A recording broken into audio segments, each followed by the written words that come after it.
Inshallah, inshallah. Biiznillah. Alhamdulillah, wassalatu wassalamu ala rasulillah, wa sallallahu ta'ala ala nabiyina min sharif al-habib wa ala alihi wa sahbihi sallam. Salam tasliman kathiran tayyiban mubarakan fi. So inshallah we're going to complete the whole chapter on fasting today. Assalamu alaikum sister, sorry, bless you, Allah bless you. We're going to complete this whole chapter on fasting today. It's a short chapter, and but very it's one of the best chapters on fiqh of fasting I've come across in books, because in some books it's either too short or too long, but the discussion in this book is really, really good. I really like it, mashallah, and I hope you enjoy it.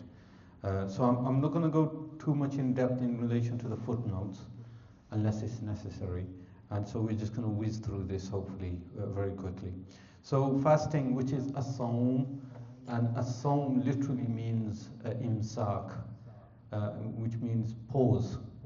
So it's pausing from any activity, and therefore here it means pausing from food and drink and sexual intimacy during daylight hours. Okay, the whole point of the pause is to really pause from the material and the sensual, to bring about in our lives room for the spiritual to take more of a precedent than it was before. And so if you look at Ramadan, which is where fasting is prescribed, before Ramadan we spent a whole year really absorbed in worldly concerns, and so pause happens for us to really ponder and reflect. Food takes up so much of our imagination and concerns, and everything of the day evolves around food and drink really. And so the pause from that, it's a tough pause, it's not easy, it's tough. But when done rightly with the right intention and with sabr, it's very, very efficacious, and it's from the great virtues of Islam, both the fard of it and the nafal of it. So the legal... Yeah, sorry.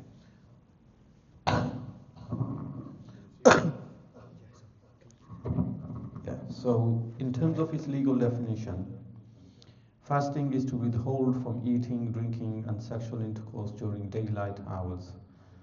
So when we say daylight hours, from the beginning of time of Fajr to the sun setting, okay, with the intention of fasting performed by one capable and required to do so.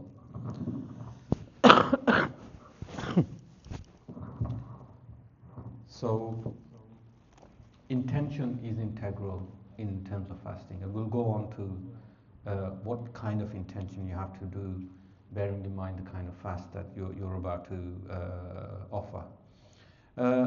There are different types of fasting, okay, and it's been categorized into 7 types of fasting. And these are 7 types in terms of priority. So the most important fasts are the obligatory fasts.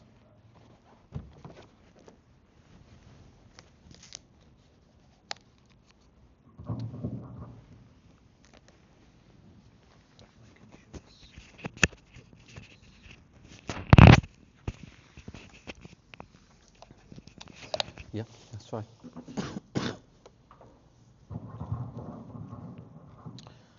Bismillah. And so the most important fasts are the fard fasts, and then the wajib fasts, mandatory, then the sunnah fasts, then the mustahab, recommended, then the voluntary, the nawafil. Then there are also fasts which are prohibitively disliked, makruh tahrimi, not good to do. And then there are certain fasts which are mildly disliked, best not to be done. Okay. So in terms of the obligatory fasts, they are the fasting of Ramadan primarily. During the month, ada, as well as make up qada. Okay. So this is the obligatory fasts that are due upon every single Muslim man and woman, provided they're in the right condition and health. And when they're done, they're called ada. When the fast is not done, it's called qada.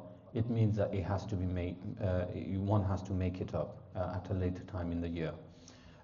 Number two, in terms of the obligatory fast, these are the fasts of expiation, kafara. So kafara is, for example, if one breaks an aspect of law, then there's a kafara. And kafara is basically atonement. It's kind of making a reconciliation with the divine. Okay? And so expiation is in relation to fasting as well, but also there's expiation in relation to other actions. So expiation of fasting is, so for example, if one breaks the fast, then one has to atone for it. And atoning for it, in terms of the Fard fast, is very, very severe indeed. And inshallah we'll go on to that aspect, what that atonement is. And so these are kafara. And then the vowed fast, manzoor. Okay, so the vowed fast is when you make a particular promise to Allah for the fulfillment of an expectation or a dua or a project that you're doing. And you say, oh Allah, if you restore my health, or Allah, if you enable me to have this opportunity of work or whatever else it is, I will make a fast. I will offer a fast. And so this is called nazar or manzoor. Manzoor. Okay. The latter two according to more apparent position in terms of strength. Okay. Now, a little bit of a note here is that according to the more accurate position in the school, the fasts of expiations and vows are mandatory, meaning they're wajib, they're not fard. And so that leaves us with the understanding the only fard, meaning absolutely obligatory fasting, is the fasting of Ramadan. Okay, every other fast is of low category to that, and that's the highest category. Then we have the wajib fasts. So these are these are fasts that you should keep up, but they're not obligatory, right? And so based on that, these are the make-up fasts of broken voluntary nafil fasts. So for example, if we make an intention to fast a nafil fast, but we can't keep up with it and we break it, then it's wajib for you to make up that fast. So initially it was nafil, but having broken the nafil fast, for whatever reason, according to some scholars, you don't have to have a reason to break a nafil fast. But according to some scholars, you should have a reason. But whether you have a reason or not, if you break up a fast that you've kept optionally, that fast has to be made up as a wajib, so it must be kept. Now, then we have the sunnah fast, and sunnah fasts are fasting during the year at the times in which the Holy Prophet ﷺ himself fasted, such as the days of the blessed Ashura, the 10th of Muharram, along with the 9th. Okay, the actual fast itself of the Muharram fast is the 10th of Ashura. Rasulullah ﷺ only kept the extra fast either the day before or day after to make a differentiation between the Jews who were also fasting. And so in times where it was very important to really maintain the emerging identity of the final Muslim community, there was a need in relation to have distinction, so that the Islamic religion is presented to the world as the final solution to humanity's predicament of being on earth. Okay, it's the ultimate plan for which Allah intended humanity. Islam is the culmination and the perfection of the divine plan for humanity upon earth. So for that reason, the scholars have mentioned that there were certain aspects of similarity between the Ahlul Kitab from which one must make a distinction, right? And this is a distinction not in a tribalistic sense, it's a distinction in relation for recognition of the truth and finality of Islam. So some of the scholars say based on that is you don't have to fast on the 9th or the 11th, and fasting on the 10th is sufficient, because these days the Jews don't fast like they used to fast in Ashura. Okay? I think most of the Jewish people who even fast that fast they fast it according to the solar calendar. So there isn't the need for a distinction.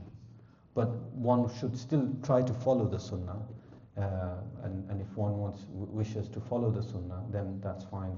Fast on the 9th and 10th, or 10th and 11th. But the need is no longer there, because the ultimate fast is the fast of Ashura in relation to the sunnah aspect. So then there are the recommended fasting 3 days of every month, Mondays and Thursdays, or the 6 days of Shawwal, yet spread out. So it says mandub here, but they're also sunnah. And the reason why they make a distinction between the Ashura, because Ashura was very emphasized. The Prophet ﷺ did great ihtimam for the fasting of Ashura, as he made ihtimam for the fasting, encouraging his ummah to fast on Yawmul Arafah as well. So they're all sunnah fasts, and yet the fourth category is considered to be mandub, because it's not something that the Prophet ﷺ emphasized to that extent. And then number 5, we have your standard nafal fast, which is the voluntary fast. Yes, beta? What is mandub? Mandub, okay. Mandub, nadab, is from nadab. Nadab means to do something for a praiseworthy intention. Okay, meaning it's not necessary, it's praiseworthy. So it's not obligatory, it's not mandatory, it's not compulsory, it's praiseworthy. Okay, so it's mandub in the sense to make a distinction from anything which is prescribed, really. And then the voluntary fasts are also really mandub as well. The terms are being interchanged. And so this is any other day of fasting, as long as its reprehensibility is not established. Okay, so you can fast any other day as long as those days are not the days of Eid, or those days are not the days in which it is makruh to fast. And we'll go on to the ones which are makruh. Then we have number 6, the prohibitively disliked makruh tahriman. So it's strongly emphasized not to fast on those days. And so these are the days of the 2 Eid and the days of Tashriq, okay, in Zul Hijjah. It's not haram, but makruh tahrim is close to haram to fast on those days. And then finally we have the mildly disliked, makruh tanzihan, fasting such as singling out fasting on a Saturday or a Friday. Okay, so because Friday is really the Eid of Muslims, and the scholars disrecommended people from fasting on a Friday, although a group of scholars consider it completely fine. But the majority of the scholars consider fasting on Fridays only makruh, as in, not tahriman but tanzihan, as is fasting on a Saturday. The reason why fasting on a Saturday is disliked is because this is from the Sharia of a previous nation. So the Jews consider the Sabbath still observable. In Islamic tradition, Sabbath has been abrogated, and there's no such thing as Sabbath. Then, if effectively the rule of Sabbath no longer applies to humanity, and therefore fasting on that day is tantamount to following a law which has been abrogated, and that's singling it out. So only fasting on a Saturday, and to make it a distinction, like an indicative of you following the law of a previous nation. However, the scholars have said that if this is done out of convenience, then there's no harm in that. So for example, if you intend to fast on a Saturday because that's the only day in the week where you're going to have an opportunity, because you're not going to be working, and you'll have a day to recover, Sunday to recover, and then Monday you're ready for work again. When you fast with that intention, it's perfectly fine, and there's no haraj in that. Okay. Fasting on Nayruz and Maharajan, which is the Persian festival holidays on the spring and autumn equinox. And so these are observances, again, of non-Islamic entities, and to fast on them as the people Ahlul Faris fast is considered makruh tanzihan. or to fast consecutively, Sawmul Wisal and Sawmul Dahar. Sawmul Wisal is to fast every day for the rest of your life without interruption. And Sawmul Dahar is to fast for the rest of your life. And there were certain ulama and Sufia who did that. And so this is why the kiraha is very low, as in it's slightly disrecommended to fast this everlasting fast.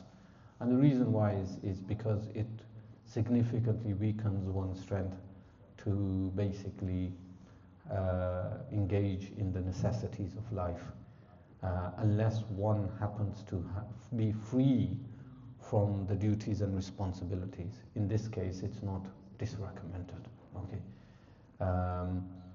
and yeah, that's right. So now to go on to the intention of fasting.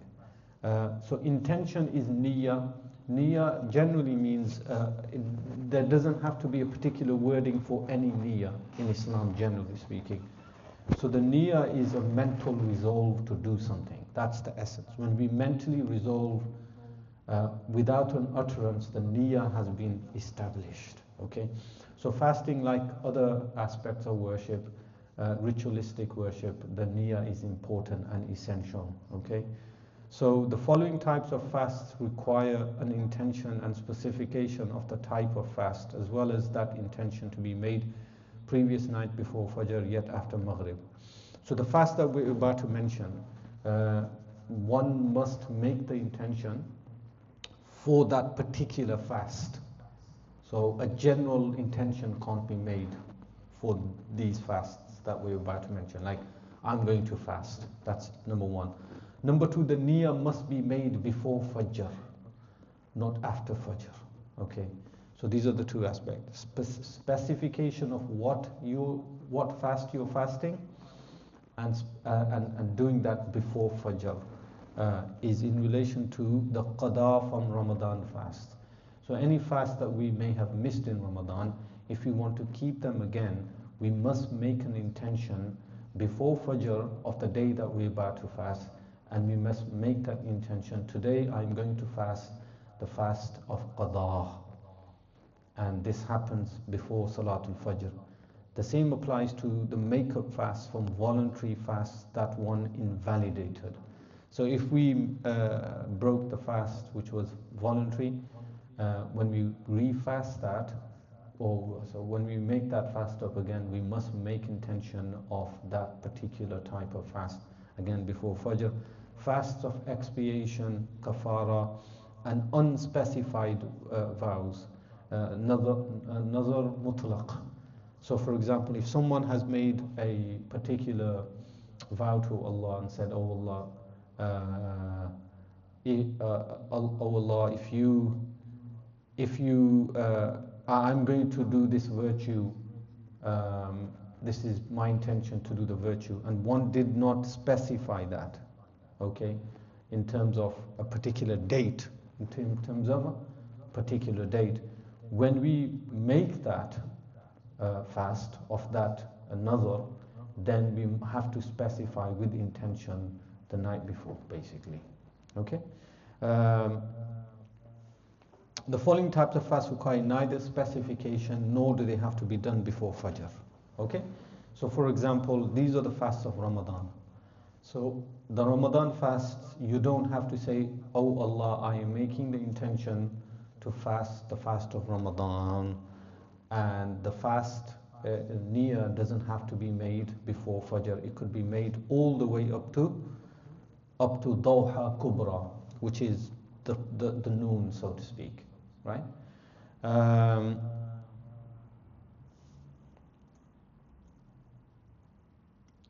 And so it must be done before that time. So for example, if you wake up at 10 o'clock and you haven't made that intention, then you make that intention, then the fasting becomes obligatory.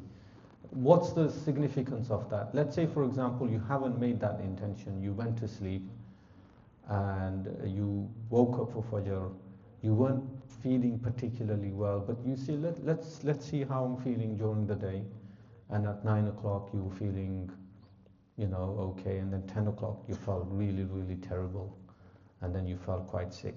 you don't make an intention to fast on that fast of that Ramadan day. However, if you made the intention already, then you're obliged to keep it up. And if you break it, you've broken the fast. And of course, if it's done for illness, you don't have to remake it. But this is the efficacy of it. This is the significance of that particular. The other aspect of the fasting doesn't have to be specified for Ramadan, is because the whole month everyone is aware it's Ramadan. Okay, so it's very obvious in your imagination that the fast that you're about to keep anyway is the fast of Ramadan anyway. So specifying it is not necessary because of the ubiquity of imagination. Everyone is fasting, and so for that reason you don't specify. It's not necessary to specify with the intention. Okay, although it's good to do that. وَبِصَوْمِ غَدٍ نَوَيْتُ مِنْ شَهْرِ Ramadan. People make the intention for the whole month prior to just as the month is coming into being. And then the same applies to specified vows. Nazar mu'ayyan. So if you have made a particular intention to fast on a particular date for the fulfillment of a certain aspiration, then you must specify. So you don't have to specify the intention when you're fasting on that particular date, because it's already in your mind. Remember the psychology of it. You're already mentally prepared for it. And niyyah is mental preparation, really. And then the same applies in relation to voluntary fasts. Okay, so when you keep a voluntary fast, you don't have to specify it at all, and you don't have to fast. You don't have to make a niyyah until Duha al-Kubra, like so to speak. Yeah, just before noon. So there are days when you get up and you might feel like fasting, but you didn't make the intention after Fajr or before Fajr, and then you think, well, it's already 10 o'clock, and I mean, Maghrib is at 10 to 4 today, and inshallah I'm just going to fast. And so it gives you the flexibility to make that decision. That's one of the benefits of that. Okay, so in terms of how Ramadan comes into being, remember, Ramadan is a time-oriented devotion. And so the Ramadan fast can only take place in the month of Ramadan, and the month of Ramadan comes into being by the observance of the Hilal. And so this is a chapter in relation to the conditions of that. So the beginning of the month of Ramadan is established either by the sighting of the crescent moon or the completion of 30 days of Sha'ban. So in Islam, the months are 30.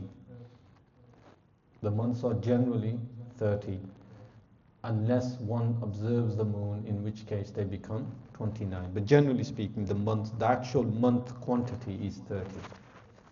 Every month is 30.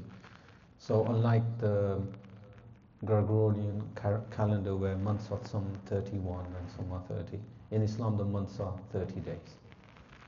And so on the 29th, if the moon has been sighted, okay, then that month becomes 29, not 30. Does that make sense? So it's based on primarily the moon observation, the observance of the Hilal. If the Hilal has been witnessed, then if it's on the 29th day, then the person will fast on the next day. So what would be day 30 would be day 1. Okay. However, if the moon has not been sighted on the 29th, then fakmilul idda, like complete the idda. And Rasulullah sallallahu idda means the full quantity of 30. Rasulullah sallallahu alaihi wasallam is related to have said, "Sumu li ru'yatihi waftiru li ru'yatihi." Fast by the observance of the Hilal, and observe the Shawwal, the Eid, by the observance of the Hilal. And so so the naked eye observation of the moon is from the shi'ar of Islam in the Muslim world. Now, as for calculation, other than the completion of the 30 days, the scholars later permitted calculations when those calculations became very accurate based on mathematical and astronomical means and devices. Okay, and so it was as good as observing that, because all this Earth and the Moon and all the astronomical objects, they all orbit according to a certain time designation. They don't move and shift away from that. So you don't have a year when the orbit is different, and or a phase when the time extent is always the same. And so later on, astronomers calculated with precise calculations, scientifically and mathematically accurate calculations, when the months would begin. And these days, what we have is we have the use of telescopic devices, which enable us to be able to witness the moon when the naked eye generally can't. And now there's a further advance to this whole system, where there are devices available which enable us to be able to detect the observance of the moon based on the naked eye potential as well. And so for that reason, the scholars have permitted the use of calculations. Although it's best still, if you're in the Muslim world, where the chances and potential to observe and witness the new moon is much easier, to utilize the Sunnah methodology of actually going out on the 29th of the month to look for the moon, basically. Now, when we live in altitudes which make that very difficult, so it's very difficult in the British hemisphere to be able to observe the new moon. Usually you see the new moon the day after, or 2 days afterwards. And so it's very difficult to detect the observation because of the nature of the altitude. And if you go further up north, it's even more difficult. So in countries like Europe, for example, where it's difficult to observe the new moon as soon as it comes into being, then the calculations are perfectly fine. But some scholars say in cases like that, it's best still to follow the nearest Muslim country observance of their Ramadan or the observance of their Eid. And so if you're in Spain, the nearest Muslim country is Morocco, and likewise if you're here in the UK, the nearest Muslim country is Morocco. And so there's a number of methods through which we ascertain when it's Ramadan and when it's not Ramadan. There's no point getting really sensitive about, oh, well, they're doing it. It's just that we as an ummah just need to really, really take a chill pill in Ramadan and stop this frenzy where we're always pointing fingers at each other and say, oh, they fasted and they follow Saudi and they follow Morocco and they follow these astronomical devices, and yet we've heard of someone reporting from South Africa, and in fact, everyone is using their ijtihad based upon their criteria, okay? They are all fine. They are all generally fine, okay? And don't make a big deal out of it. And when I say don't make a big deal out of it, what I mean by that is don't have this false expectation that we're all going to fast on the same day. Okay, it's okay, it's good if we can, but this expectation everyone must fast on the same day and eat on the same day, it's a little bit childish. And so people just need to really take a chill pill. And when people are fasting, mashallah, wish them. If you're not fasting, no big deal. You fast on the day when your local community fasts. Okay, and having these moon wars and pointing fingers at each other, absolute sheer nonsense. Our methodology of worshipping Allah subhanahu wa ta'ala varies from school to school, from methodology to methodology, and from principle to principle. Why do we suddenly become perfectionistic in relation to fasting and Eid? When some of us are praying like that, and some of us pray, and we have different times of the starting time of Isha is different from the Hanafis and Shafi'is. The Zuhur and Asr starting times is different, but in relation to Ramadan, everyone must now have, follow the same exact principles, and it's just nonsense. It's absolute nonsense. And so and it's usually people's chance to show how pious they are and how caring they are, and they'll have a big rank, and the whole year has been spent ignoring their holy maker. Every day of the year has been spent in deep heedlessness, away from God, away from self-purification, and Ramadan now gives everyone an opportunity to be a good Muslim and show their loyalty. And by the way, you are observing Ramadan on the incorrect day. Do you know how despicable that is, brother? Right? Or sister? And yet the whole year is away from God, immersed in dunya. And so please kindly take a chill pill, do some meditation just before Ramadan to help you Naam. So the beginning of the month of Ramadan is established either by sighting the crescent moon or by the completion of 30 days of Sha'ban. So that's established. One may not fast on the day of doubt, Yawm al-Shak, except as a voluntary fast. So on the day of doubt, when the horizon is not clear, then it's better not to fast on that day, and to fast on the day where it's manifestly clear that Ramadan has started. Okay, unless it's a voluntary fast. So don't fast that as a Ramadan fast. Fast that as a voluntary, if you are indeed going to. And in any case, one should have a gap before the actual fasting of Ramadan. So for the beginning of Ramadan, if there is an obstruction in the sky, such as cloudiness or fog, then the sighting of one upright person is sufficient, even if it's a slave or a woman. So when it's obscure, even a single testimony, shahada, is sufficient. When it is not, there is no obscurity in the sky, then we must have more witnesses or more corroboration, at the least being 2 male witnesses, or 1 male witness and 2 female witnesses. If there is no obstruction in the sky, then there must be a large body. So if the sky is absolutely clear, then the whole community, really a large body of the Muslim community must bear witness to that. Okay. Moon sighting for Eid al-Adha, as well as every other lunar month, is the same as Eid al-Fitr. It's based upon the observance of the Hilal. Now, okay, so now going on to the things which break the fast, the mufsidat. So mufsid is something which corrupts, and therefore in this aspect it means breaking. Actions of one who is fasting are divided into 4 categories. Okay.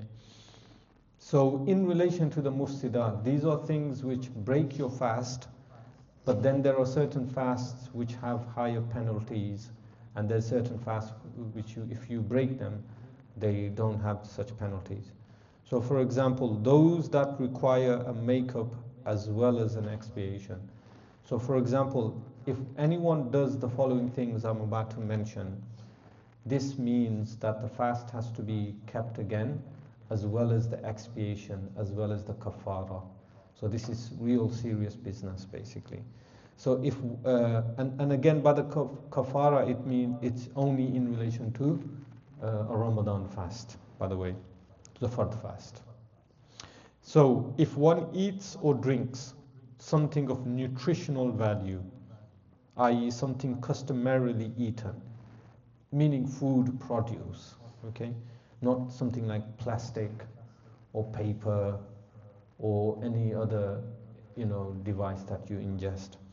If one eats or drinks something of nutritional value or something for medicinal purposes, or if one has sexual intercourse in either of the 2 passages on purpose, deliberately, meaning with intention, then he or she must make up that fast as well as perform an expiation.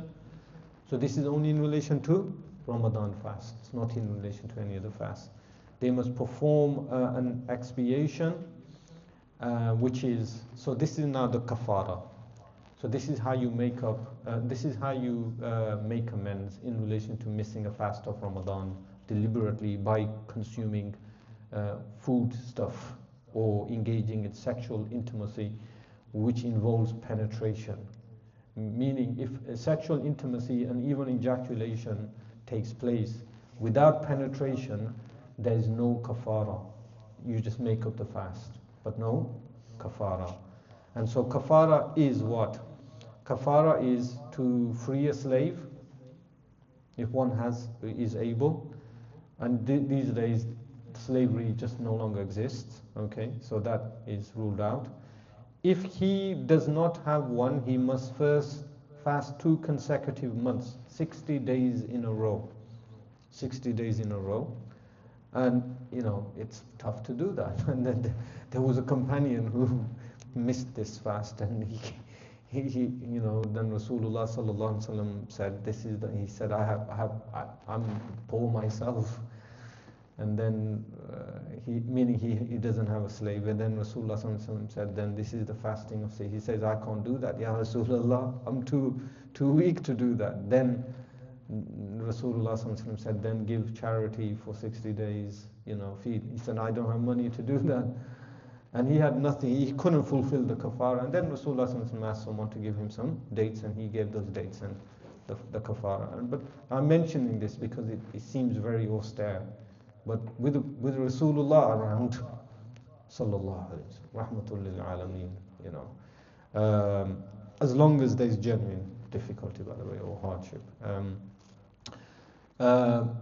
2 consecutive months. If he's genuinely unable, then he must feed 60 poor people half a sa', which is half a bag of wheat, which is equivalent to a meal, basically, to each person, right? And he must feed 60 people. And the scholars have ikhtilaf whether it's one person 60 times, or if it's 60 different people, and they're all permissible generally, depending upon which opinion you follow. If, however, he does one of the above, namely if he eats, drinks, or has intercourse out of forgetfulness, then he neither has to make up the fast nor perform an expiation. So if one eats and drinks and merrily and all that kind of stuff, but they don't realize they're fasting, they not only not do the kafara, they don't even have to make up the fast. Okay, and in the situation, for example, where you observe someone who you know is fasting, then it's important to notify that person. Okay, so for example, if someone's in the canteen and really downing their fish fingers, chips and beans, say canteen food, then you just remind them. You just remind them, by the way, brother, I'm sure you're fasting. Just in case you've forgotten, just in case you. However, if you know with certainty that the person you're about to remind is not going to listen to you, then it's preferable not to remind them.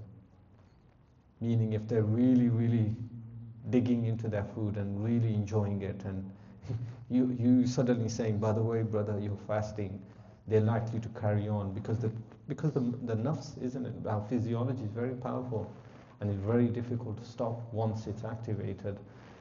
In that condition, the scholar says it's best not to advise them and just let them carry on until they themselves remember, or then remind them after they've had their kind of fills, so to speak.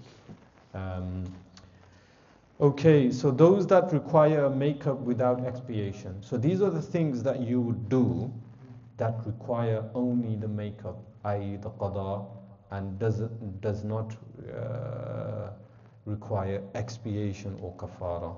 So the use of a suppository. And so this is a device, sometimes medical doctors would use that. And so inserting something in the private part, dubur or kubur, something not normally eaten nor used for medicinal purposes, like dirt reaching the body cavity. Okay, so like mud, for example, it still break the fast, but you don't have to do a kafara. Accidentally swallowing water whilst rinsing the mouth. Okay, there's ikhtilaf in the Shafi'i fiqh, if I remember correctly, Maliki, it doesn't break your fast if you accidentally swallow, because it's like forgetfulness. But in the Hanafi fiqh, accidentally swallowing water as you're rinsing the mouth, as long as it goes past the upper throat, then it breaks the fast, and therefore one does not, although one does not have to do a kafara, being coerced to break one's fast, like compelled by someone to break the fast, will break the fast if you oblige, but it doesn't require a kafara. Eating even intentionally in the daytime for a fast in which the person did not make the intention before Fajr. Okay. So for example, so what does this mean? So you woke up, you didn't make the intention before Fajr, okay, but you still kind of, in your mind, you kind of hadn't quite made up your mind, the Duhatul Kubra, you ate, and in that situation, because you haven't made the intention, the fast that even if you were to keep is broken, okay, so of that day. So you don't have to do qada and the kafara, so you just have to do just the qada. So let's say Ramadan begins on Monday, and then you fasted on Monday, but on Tuesday you didn't make the intention and you ate without making the intention. The fast of that day is broken now. You can't fast on that day. But you don't have to do the kafara because you hadn't made the intention. Does that make sense? Okay. So kafara is when once you've made the intention, then you intentionally eat after that. And so here you haven't even made the intention, even though it's the day of fasting. So you make up that fast, basically. Ejaculation due to touching or kissing. So this is during, due to foreplay, ejaculation happens. The fast will break, okay, but no kafara is necessary. The fast breaks with kafara if the ejaculation happens due to penetration, okay. However, if the ejaculation happens without touching and without kissing, then like for example in a nocturnal emission, then you don't have to make up that fast. Na'am, mafhum? So this is only due to actual stimulation. If it happens outside of stimulation, and that's very rare anyway, okay, unless it's a nocturnal emission or someone has a medical condition, that it doesn't break the fast either. So you don't have to make up the fast. So this is only when it's stimulated. Now, someone pouring water into the body cavity of a sleeping person, i.e. the sleeping person must make up the day without expiation. Okay, so body cavity as in the mouth and other parts of the body. Why someone would do that is very puzzling. But some people might have, I don't know, an issue. They do that, Allahu A'lam. And then self-induced vomiting. So when you induce your own vomit, it will break the fast, but there's no kafara. Self-induced, and when we say self-induced vomiting, it means only if it's a full mouthful, basically. So non-mouthful vomit does not break the fast, and if it comes out, a little bit comes out of natural kind of urge, it doesn't break the fast. The only time you break the fast when it comes out of natural urge, if it's full mouthful or more, okay. Now, and then the author mentioned, the commentators mention a few other examples where unintentionally ingesting rain or snow or blood from outside of the mouth that enters one's mouth also break the fast, okay. And so there is an issue here is in relation to people with gum issues. If there is blood in the saliva and the blood overpowers the color of the saliva, meaning if it's red, and if someone swallows their saliva, their fast, according to Hanafi opinion, is broken. Okay, but they don't have to do the kafara; they just do the qada in situations like that. Okay, and there's a smoking one as well. So ingesting smoke deliberately, intentionally breaks the fast as well. And this is in various kinds. So this is like cigarette smoking, But also if you happen to be in a room and you know there's smoke in that room, ingesting it intentionally will break the fast as well. So people nowadays, you have these incense burners and bukhur and things of that nature. Intentionally inhaling that will break the fast. In the Hanafi fiqh, in the Shafi fiqh, it doesn't break the fast. Because smoke is what? Smoke is not a food item. So Hanafis are very strict in their what breaks the fast. Even vaping breaks the fast in Hanafi fiqh. Okay. And so the other scholars who say smoke does not break the fast is because smoke is not a food item. Smoke is or vapor. You know, like these inhalers people use. They're not water technically, and they're not food. And so those scholars say it does not break the fast. Okay, but the Hanafi generally, vast majority of the Hanafi opinions are smoking intentionally or ingesting smoke intentionally does break the fast. Okay, so just bear that in mind. Okay, and then anything. Oh no, that's a different point. Okay, now is that mafhum? Then there are things which neither require, those that require nothing and are not disliked. Okay, so these do not break the fast and are not considered to be reprehensible either. Such as hijama, cupping, drawing blood, as long as it does not weaken the person. If it weakens the person, then it's makruh as well. Although it still doesn't break the fast. Using a toothstick like the siwak, whether it's used in the morning or the later on in the day, does not break the fast and it's not disliked. But rather it is sunnah of Rasulullah sallallahu alaihi wasallam. Rinsing the mouth or the nose without any water proceeding down to the throat does not break the fast and it's not disrecommended either. And placing a wet garment on one's body or taking a bath due to heat. So if you have a cold shower or you place around your body, I mean in this country it doesn't really apply, it's too cold. It's the coldest country in the universe. Allah have mercy on us. But in Muslim countries where the heat is quite intense, wrapping yourself in a towel, perfectly fine, no issue. In fact, this is one of the things Rasulullah sallallahu alaihi wasallam did at times. When the heat intensified, he would wrap wet cloth around himself due to the intensity of the heat. Okay, those things that require nothing, as in they don't require kafara and they don't require expiation or the qada, but are disliked.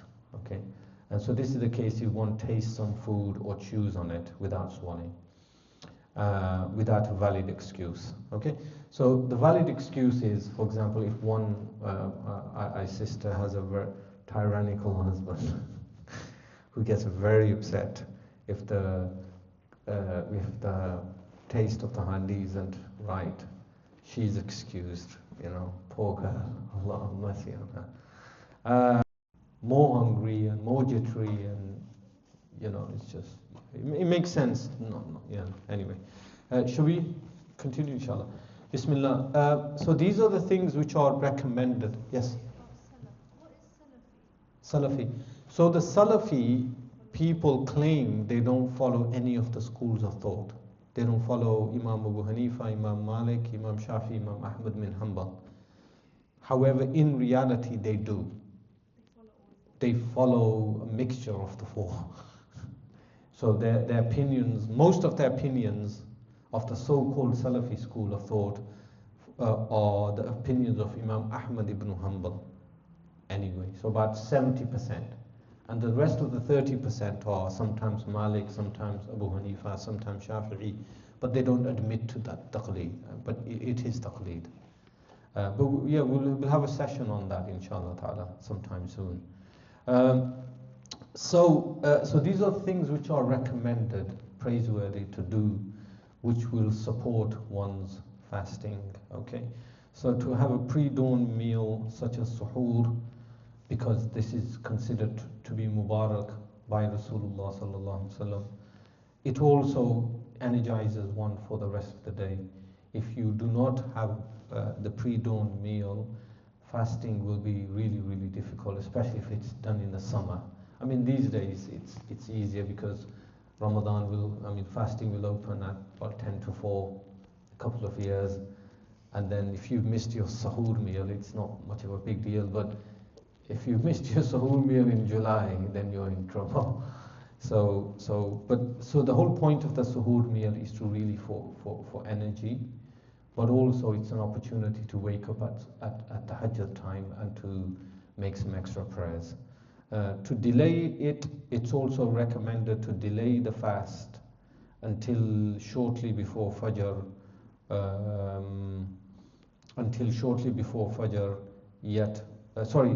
delay eating until shortly before Fajr, as in your Sahur meal doesn't take place at 11 o'clock at night. It should take place just before Fajr. To hasten in breaking one's fast unless it is a cloudy day. Okay, to hasten, like to hurry, to quickly break the fast as soon as the sun sets. And so delaying eating after the sun has set is makruh. It shouldn't be done. Although there are certain schools where, for the certainty that the time has, there is an opinion that you do delay it slightly. But it's one, as soon as the sun sets, you should open your fast, basically. The following action during the day necessitate withholding from anything that would vitiate the fast for the remainder of that day.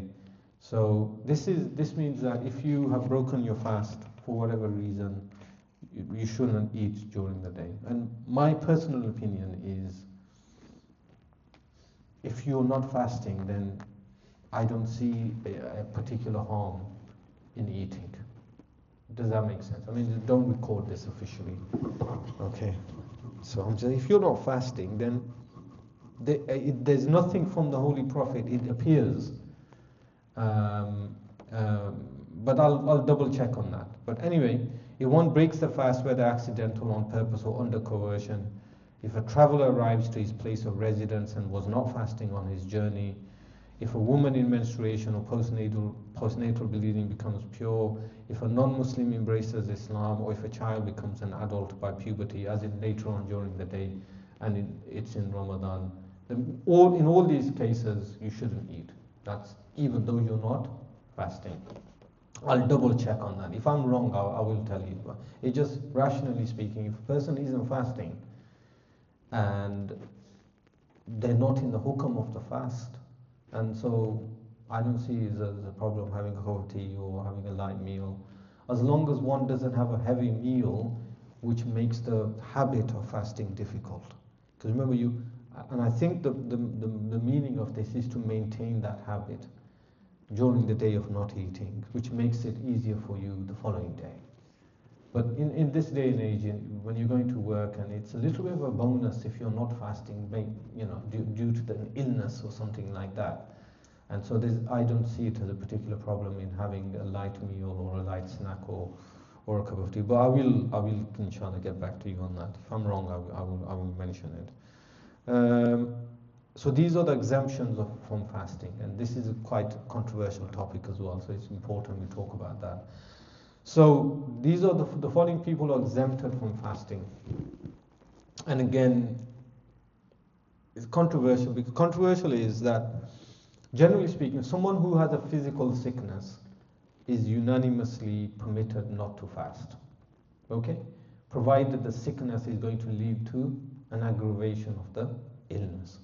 So if it's a mild illness and it's not going to aggravate the illness, then the scholars say you should still try to fast. But a sick person physically, if you're sick, you don't have to fast. Period. No matter who tells you what. Allah said you don't fast. You don't have to fast in the Quran.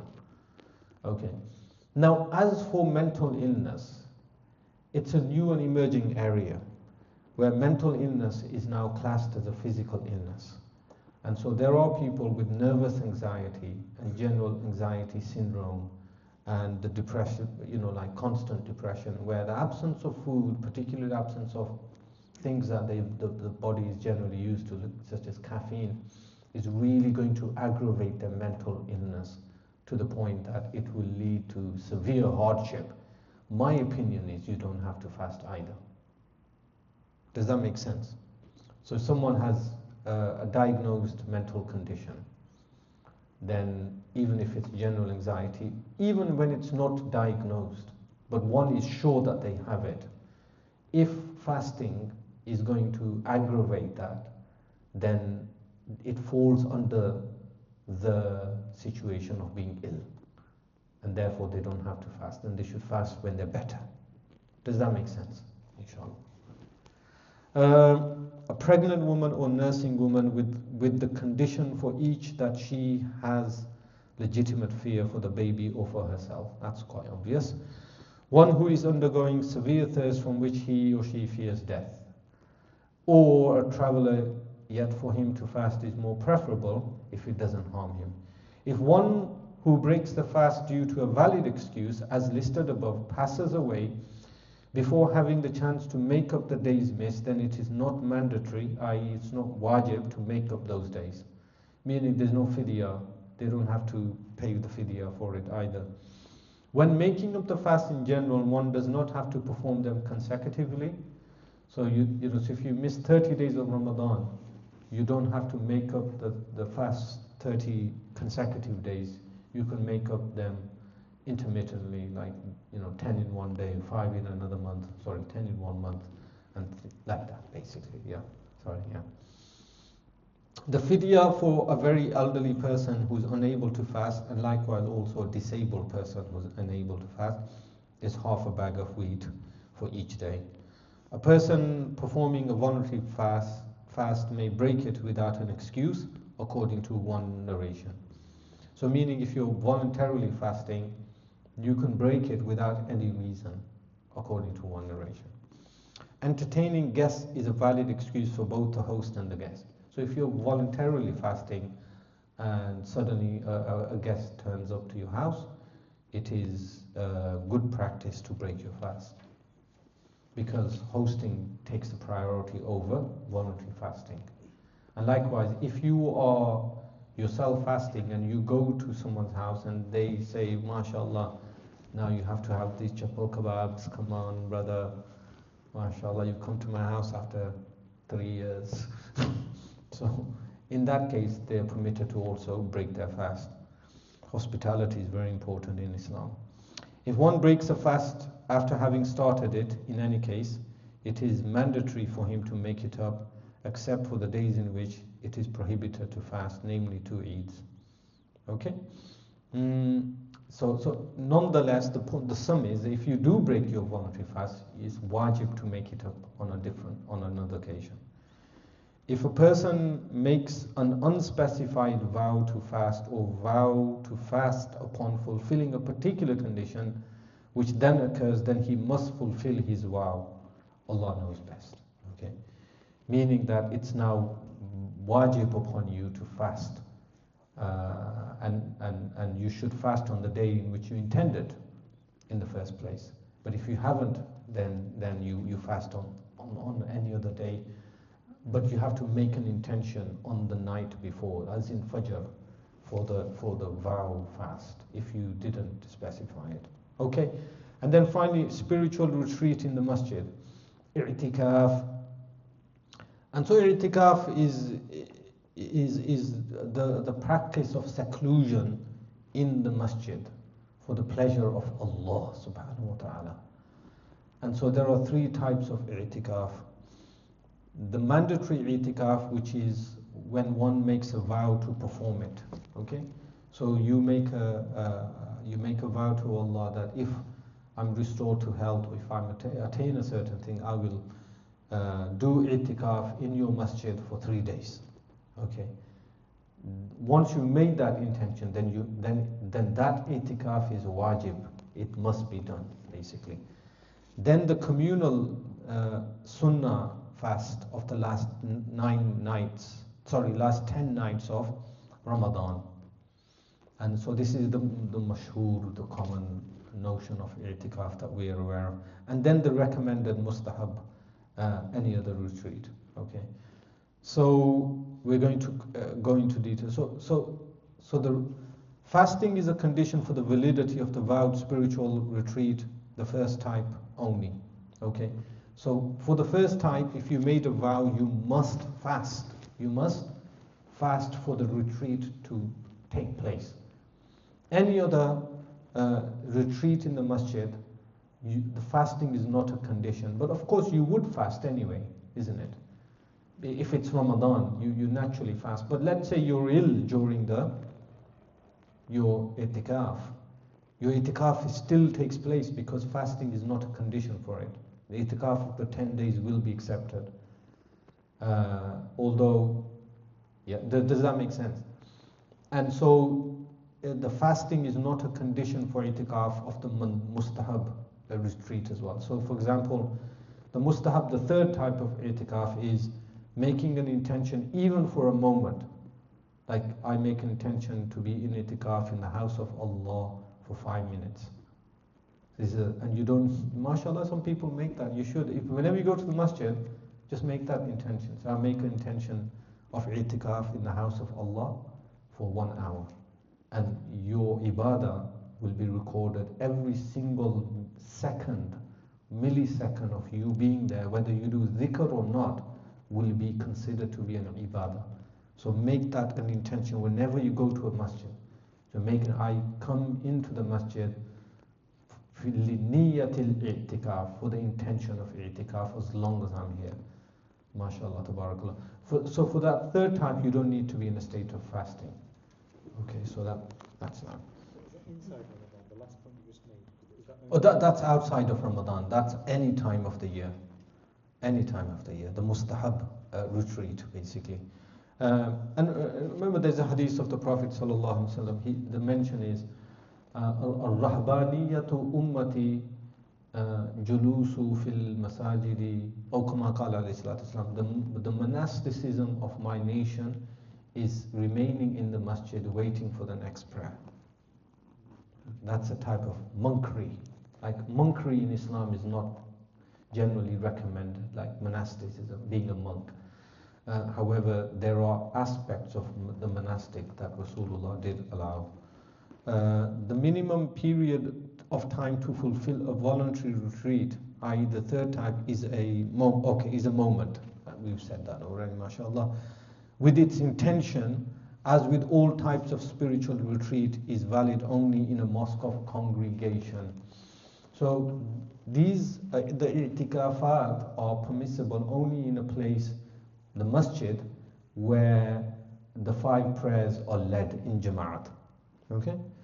However, according to some of the students of Imam Abu Hanifa, they didn't consider that as a condition. As long as it's a masjid, people know it's a masjid. So you have masajid like that in the Muslim world. So in villages, in remote areas, they're purpose-built masajid with the dome and everything. However, because they're so remote, the 5 prayers don't take place there in Jama'at. So whoever's there then just offer the prayer in Jama'at. Now, according to Imam Qadi Abu Yusuf, it doesn't have to be a condition for it to be a 5 prayer Jama'at. But generally, consensus is that it should be a 5 prayer congregational masjid. One may not leave his place of retreat, i.e. the masjid, except for a legitimate need based on sacred law, such as to pray the Friday prayer in the main community masjid. Okay, so remember, not every masjid has Jummah. It's only in this country where every masjid generally has Jummah. In the Muslim world, only big masajid have Jummah congregations, and smaller masajid, they do not have Jummah there. And so, if, for example, you're doing i'tikaf in a local village masjid, you can go and leave that for the town masjid, the town hall masjid, where generally Jummah would be a town hall masjid in Muslim society, and everyone would be there. So you'd see, your politicians and your civil servants and the judges and the scholars, and everyone meets each other on that day in the big town hall masjid, basically. So if you're doing itikaf in one of the smaller masajid, then you are permitted to leave for the Jummah masjid in the main community.